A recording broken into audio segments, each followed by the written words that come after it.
In 2024, over 2 million people will be diagnosed with cancer in the United States. That's about 5,480 new cases per day. When I was diagnosed with cancer, I was in the hospital.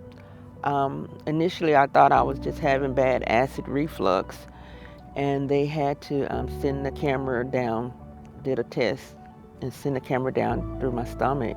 And to come to find out, that's when they found out that it was cancer within my small intestine. Did my mammogram. They called me, wanted me to come back and do another mammogram. And I thought, And so I went, and then they said, we want you to come in, we want to do an ultrasound. And I knew when they called me about that there's concern here. And then they said, okay, and when they focused on one particular area, I was more convinced. And then they said, we want to do a biopsy. And then they called me and told me, I had cancer. My life was normal up until the day everything changed. On December 6, 2023, I had severe stomach pains and I went to the emergency room and they did a CT scan and came back and said, we're gonna have to keep you, we have some areas of concern. And so it's like my life then at the moment was turned upside down, like what? How is this happening? After I received my diagnosis, I was scared. I was at a loss as to what's next. And I do have a sister that at 38 years old, she had breast cancer. But I had already gone through all the genetic testing. I went through that. That's what they put me through next. And it was not hereditary. It wasn't, it just popped up in me. I'm the rock. I'm the mom. I'm the rock. I homeschool, I work full time. I'm the typical American mom, just doing all the things. And for our brakes to be put on mom not being too sick to do a lot of things. While yes, it was hard for our family, it really showed my family what they're made of and what they're capable of, and that they stepped in and took care of mom. Wow, there were many financial hardships that I experienced. I wasn't able to work, and so that means no bills were being paid.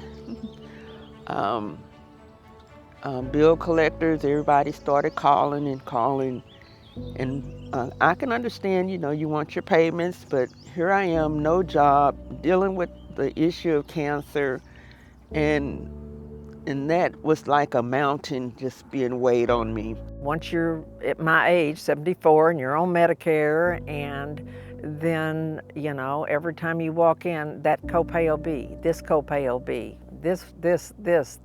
And you start to think, oh, how am I going to afford this? I know I have a deductible that I have to reach, but what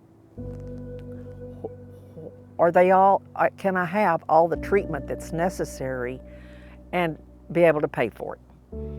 And the Me Squared Foundation helped me tremendously. And I would have probably been still trying to pay something off had it not been for Me Squared. Just the medication cost and the treatment cost is a lot. So yeah, I had to meet pretty much $12,000 of deductibles by the end of January of 2024. These patients in the 11 counties that we serve cannot get help anywhere else. We're one of the foundations that give the largest amount of money for patients to start their treatment. They survive because of us. Me Squared saved my life. They were my lifeline. They were able to help me financially. And I often think about when you say when you throw a rock in a pond, it'll be ripple effects. Well, Meat Square was my rock. They were my stability. And we, the recipients, are the ripple effect, the many lives that they're touching and being a blessing to. So I'm very grateful for Meat Squared Foundation. I'm very blessed.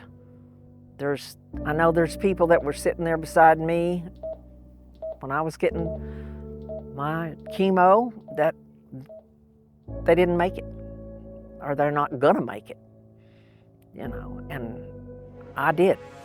There is no cure for ovarian cancer, and of course, being stage 4, it meant it had spread throughout. Unfortunately, remission's probably not for me, but we're going to treat it more like a chronic disease, and I'm going to take it as long as I can. My name is Becky, and I survived cancer. My name is Freddie, and I beat cancer.